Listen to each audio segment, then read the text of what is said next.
All right, now we're going to hear from someone who's actually down in Austin during this legislative session, fighting the good fight, making sure that we protect our school children, our public schools. It is my honor to introduce to you our state representative for District 90, Lon Burnam. Lon has been a resident of Tarrant County since 1953, and he just keeps getting younger. Let's all support and welcome State Representative Lon Burnam.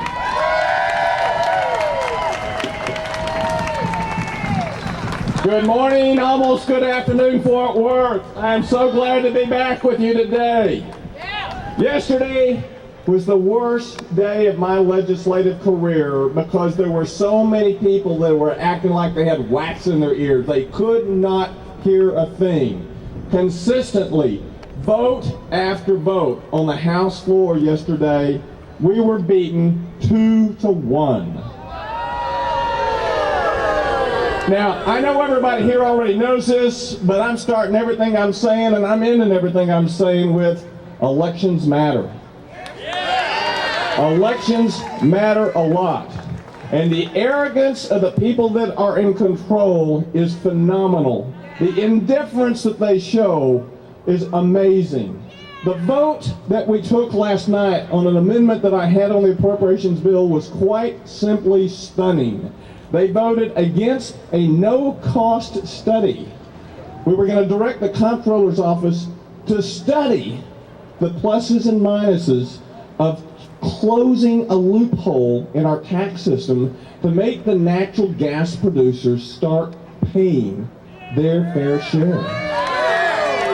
Now, I know you all know that you live in the Barnett Shale. I don't know if you know how much you're paying in health effects, but let me tell you, you are paying a lot because of the 20-year-old corporate subsidy that was approved back at a time when it might have been appropriate to encourage the development of a new technology and to encourage the development of a resource.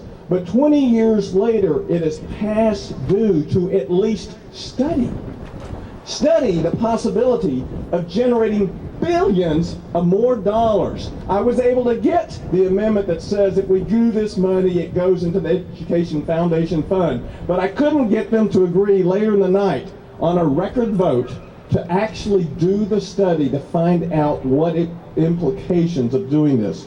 So, yeah, well, let's back up a little bit. Let's be real clear. We're being given a lot of choices yesterday during the whole House process. House Bill 1 came on the floor about 9 o'clock yesterday morning. We were still there at 12:30 last night. We've adjourned until 4 o'clock tomorrow afternoon. We will probably vote out the worst appropriation bill in the state history tomorrow evening sometime. So, it's a bad and ugly process. Most of you know it's a 2-year process. There's two 2-year processes. There's the election cycle and there's the appropriations cycle. But let's be real clear. The appropriation cycle is directly tied to that election cycle. We knew on November 3rd that the very, very, very close vote in the House had become very, very, very lopsided. We knew that they were going to marginalize the people that care about educational opportunities. They were going to marginalize our public sector employees. They were going to marginalize the people that are dependent on the human services that the state has historically provided. But every program of social uplift, every program of opportunity for our children and our college-age students is being cut back radically. One of the most emotional moments of the debate yesterday morning was when my colleague Donna Howard got up and talked about her 3 grown children, and that how as a mother she couldn't help but reflect on this day about Sophie's choice. For those of you that saw the movie years ago, you know exactly what I'm talking about. If you've had the opportunity to read the book, Sophie's choice was an immoral choice imposed on the mother, Sophie, by a very immoral government. It happened to be Hitler's Germany. That choice was to choose between her two children. She made that choice. We said yesterday, we're not going to make that choice. All afternoon long, they were asking us to choose between basic health care for pregnant women and social services for the disabled. All afternoon, amendment after amendment after amendment. We became so disgusted with the process that a lot of us just started voting the white light. I am not going to choose a bad choice. And that's exactly the option that they were giving us. The real option, the option that they won't listen to, is we have the most unfair tax structure of any state in this country. And that's not an accident. We generate fewer tax dollars per capita than any other state in the country. And the reason that is we have an unfair tax structure on the burden of the working poor. The lowest income 20% pay almost 3 times as much in taxes percentage-wise as the wealthiest 20%. Everybody here knows that's wrong. Our tax system is wrong, and they won't even direct the comptroller's office to do a study. They do not care. If I had the audacity to get up and say, would those of you who had a conflict of interest, please at least vote the white light? 25% of my colleagues had a conflict of interest, but our state ethics laws are so weak, they get away with this over and over again. The Energy Resources Committee won't let us do anything to help protect your health with regards to the Barnett Shale, and the House as a whole will not allow us to do anything, even a study, to protect the public health to generate more funds. So where are we today? Shortly after midnight, we completed the work on the first 3 articles of the appropriations bill.